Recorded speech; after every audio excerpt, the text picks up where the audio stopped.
Bon jeudi, bienvenue à votre émission La Victoire de l'amour. J'espère que vous allez bien et qu'on se prépare à vivre une très belle journée. Comme on le fait toutes les semaines, on rejoint notre ami Pierre-Luc Bordelot.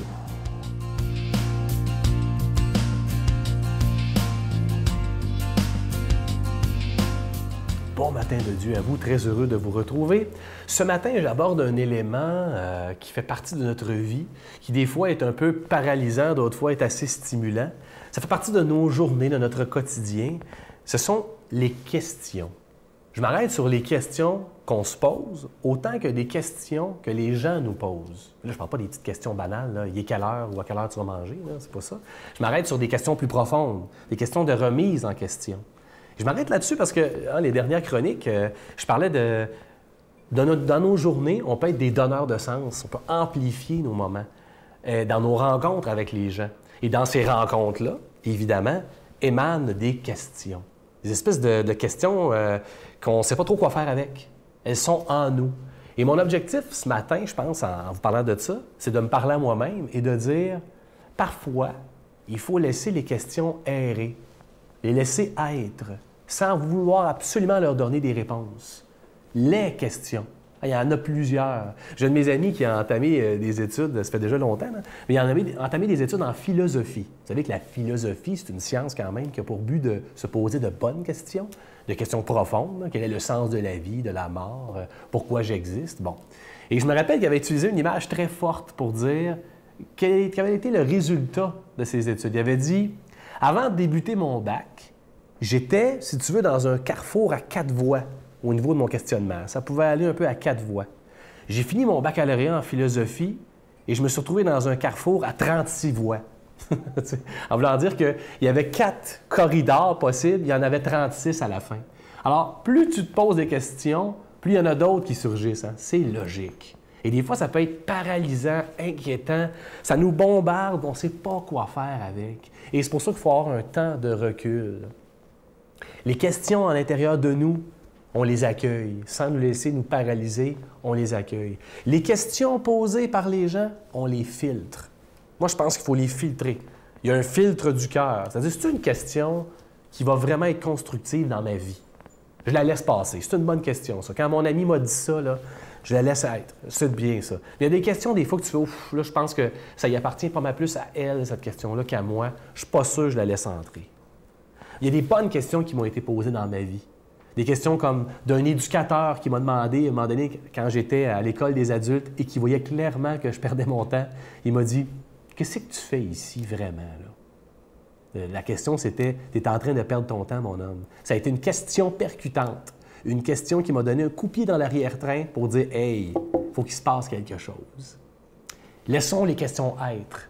Laissons-les errer, pas tant pour leur donner une réponse, mais pour voir le donneur de sens qui peut en surgir. Notre Père qui es aux cieux, que ton nom soit sanctifié, que ton règne vienne, que ta volonté soit faite sur la terre comme au ciel. Donne-nous aujourd'hui notre pain de ce jour. Pardonne-nous nos offenses comme nous pardonnons à ceux qui nous ont offensés.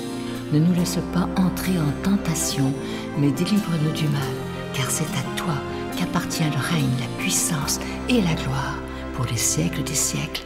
Amen. Giorgia Fumenti présente son 10e album Amour, incluant 12 grandes chansons, dont Alléluia.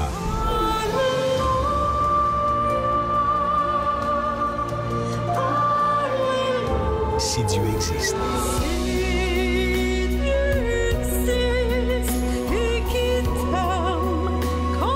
Une chance qu'on sent. L'album Amour de Giorgia Fumenti, en vente partout. Pour une dernière semaine, je vous parle de ce magnifique cadeau du mois de juin. Il s'agit d'une belle exclusivité de la Victoire de l'amour, fabriquée au Québec par un artisan qui a un grand talent. Son nom est Claude, d'ailleurs. Et je vois le nom du pendentif, c'est le pendentif de la prière. Il est plaqué d'or véritable et il est déjà béni. Et je vous rappelle qu'il est en quantité très limité. C'est avec un don de 25 $ et si vous en voulez deux, avec un don de 40 $ parce que ça se donne vraiment bien en cadeau. Je vous donne l'adresse, la Victoire de l'Amour, casier postal 120, succursale Boucherville à Boucherville, le J4B 5E6, je vous la redonne. La Victoire de l'Amour, casier postal 120, succursale Boucherville à Boucherville, le J4B 5E6. Également par téléphone, par carte de crédit du lundi au vendredi de 8h30 à 16h30 dans le 514-523-4433, 523-4433 ou sans frais le 1-888-811-9291, 1-888-811-9291 et aussi sur notre site Internet, le www.lavictoiredelamour.org.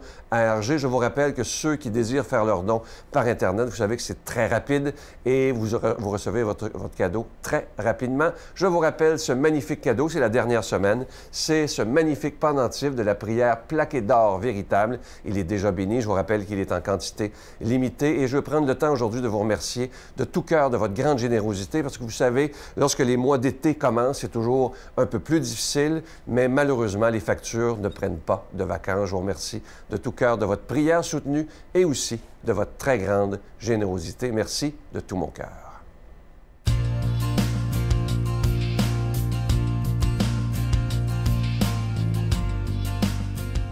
Mon Dieu, donnez-moi la sérénité d'accepter les choses que je ne peux changer, le courage de changer les choses que je peux et la sagesse d'en connaître la différence. Amen. Aujourd'hui, la parole de Dieu est proclamée par quelqu'un qu'on apprécie beaucoup. Il est pasteur à Trois-Rivières, le révérend Joël Lapierre.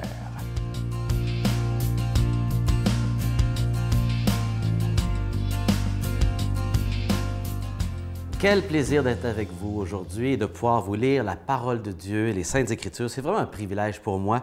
Et la lecture d'aujourd'hui se trouve dans ces textes de Matthieu sur le mont des Béatitudes, ce texte du Sermon sur la montagne au chapitre 7 de Matthieu. Cet extrait est dans les versets 21 à 29 et qui vont comme suit. « Il ne suffit pas de dire « Seigneur, Seigneur » pour entrer dans le royaume des cieux.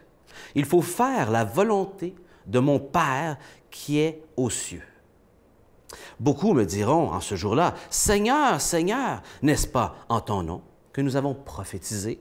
Ou encore en ton nom que nous avons chassé des démons? » Wow! C'est quand même quelque chose de gros. Des prophéties, des informations qu'on ne connaît pas, de chasser des démons.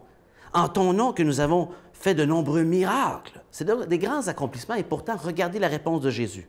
Alors je leur dirai, je leur déclarerai, je ne vous ai jamais connus. Écartez-vous de moi, vous qui commettez l'iniquité.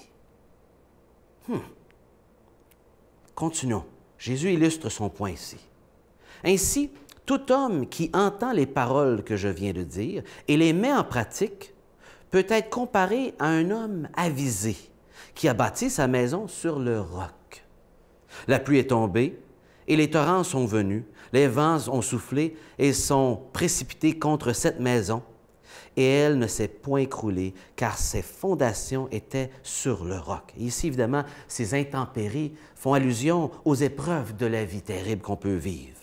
Et tout homme qui entend les paroles que je viens de dire ne les met pas en pratique peut être comparé à un homme insensé, un homme stupide, un fou, qui a bâti sa maison sur le sable.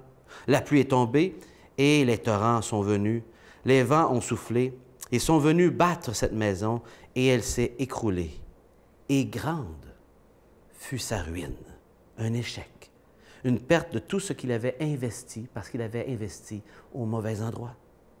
Ah, quand Jésus achevait ses instructions, la foule restait frappée, stupéfait de son enseignement, car il enseignait en homme qui a autorité et non pas comme les scribes. Les versets qu'on vient de lire sont assez intéressants parce qu'ils nous confrontent dans les versets 21, 22 et 23 à une réalité assez marquante. Ce n'est pas simplement une profession de foi qui compte pour Jésus. Ce n'est pas juste les paroles qui sont importantes. On peut dire bien des choses, mais le comportement doit suivre. Et ces gens avaient dit des choses et avaient dit « Seigneur, Seigneur », mais il dit « C'est pas ça qui va faire la différence ». Et de l'autre part, après ça, il dit, mais il y a des gens qui vont avoir accompli de grandes choses, qui vont se présenter devant moi, ils ne vont pas juste dire Seigneur, mais ils vont avoir fait de grandes choses. Et pourtant, Jésus dit, « Arrière de moi, je ne vous ai pas connu. » Et voilà peut-être les paroles les plus importantes ici à comprendre. Ce n'est pas d'avoir fait des choses ou d'avoir dit des choses qui est important, mais c'est qui je connais.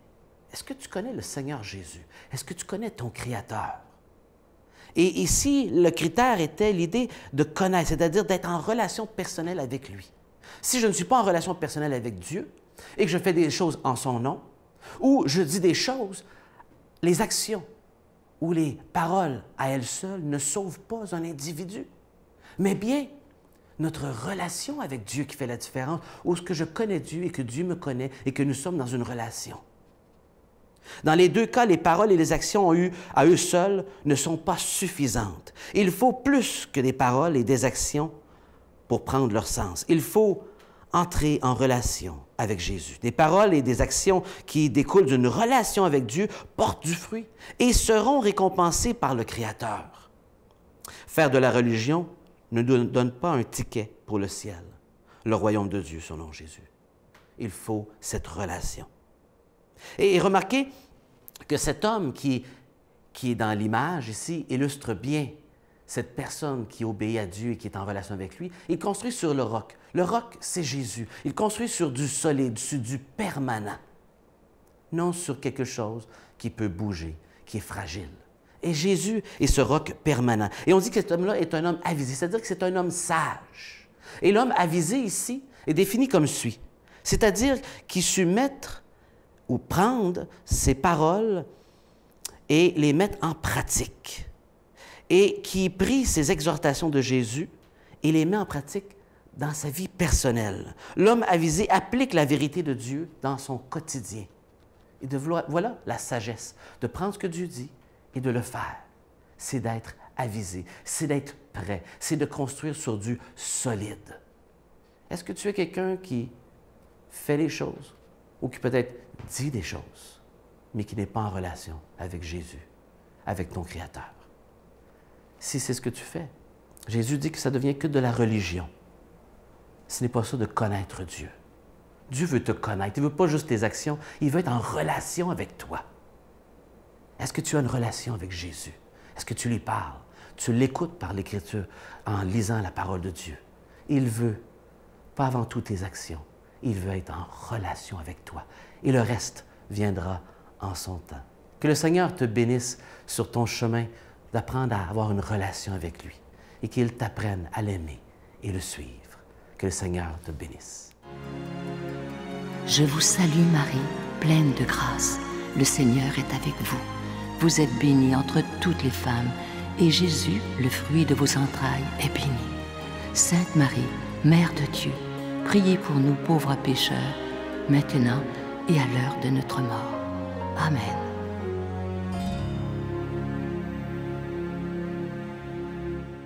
Je vous invite à ne pas manquer la prochaine retraite de la Victoire de l'amour. Je vous en parle depuis quelques jours. Vous savez que ça va se remplir très, très rapidement. Ça aura lieu les 5 et 6 et 7 octobre prochains, toujours à Drummondville, à l'hôtel et suite Le Dauphin. Et le thème cette année, je l'aime beaucoup d'ailleurs, la vraie vie avec Jésus. Et ceux qui seront avec nous pour les conférences, l'abbé Donald Thompson, qui est tellement bon dans ses conférences avec lui. C'est clair, net et précis.